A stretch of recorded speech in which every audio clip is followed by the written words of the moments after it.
നമസ്കാരം കൂട്ടുകാരെ, എല്ലാവർക്കും സുഖമല്ലേ? ഇവിടെ നല്ല സുഖമാണ്. അപ്പോൾ രാവിലെ തന്നെ എഴുന്നേറ്റ് രാവിലെ തന്നെ ആദ്യത്തെ ടെൻഷനാണ് കറി എന്തുണ്ടാക്കുന്നുള്ളത്. പ്രത്യേകിച്ച് ഇപ്പോൾ സാമ്പാർ കഷ്ണം ഇരിക്കുന്നുണ്ട്. അപ്പോൾ പെട്ടെന്ന് തന്നെ കഴുകി തട്ടിക്കൂട്ടി സാമ്പാറൊക്കെയാണ്. തട്ടിക്കൂട്ടാൻ നല്ല ടേസ്റ്റാണ്. ഞാൻ ഉണ്ടാക്കിയോണ്ട് പറയില്ല, മാഷാഅല്ലാഹ് ഭയങ്കര ടേസ്റ്റായിരുന്നു. അപ്പോൾ സാമ്പാർ ഉണ്ടാക്കുമ്പോൾ ഞാൻ സ്പെഷ്യലായിട്ട് 2 ഐറ്റംസ് ഏറ്റവും കൂടുതൽ ചേർക്കും: കായപ്പൊടിയും പിന്നെ വെണ്ടയ്ക്കയും. വെണ്ടയ്ക്ക സാമ്പാറിന്ന് കഴിക്കും ഭയങ്കര ടേസ്റ്റാണ്. അപ്പോൾ ചട്ടവടയിൽ നിന്ന് സാമ്പാറൊക്കെ റെഡി ആയിട്ടുണ്ട്. തൊട്ടിപ്പുറത്ത് തന്നെ കുക്കറിൽ കുറുവ റൈസ് 4 വിസിൽ അടിച്ച് വെച്ച് കഴിഞ്ഞാൽ സാമ്പാർ റെഡിയാവുന്ന ഗ്യാപ്പിൽ ചോറും റെഡിയായി.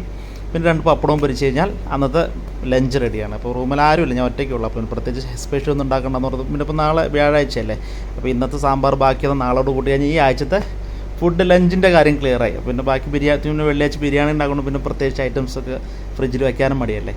അപ്പോൾ സാമ്പാർക്ക് ആ വർത്തമാനത്തിൽ പെട്ടെന്ന് തന്നെ സാമ്പാർക്ക് റെഡിയായി. കുറച്ച് തൂമിക്കുന്ന സമയത്ത് കുറച്ചുകൂടെ കായപ്പൊടി ഇട്ടും. അങ്ങനെ ഡ്യൂട്ടി എല്ലാം കഴിഞ്ഞ് വന്ന് ഭയങ്കര വിശപ്പ്, വയറ് നിറച്ച് കഴിച്ചു. അപ്പോൾ ഫുജിയാറിലേക്ക് പോയോ, സാമ്പാറും കൂടി ചോറ് വെച്ചിട്ട് പോകാം.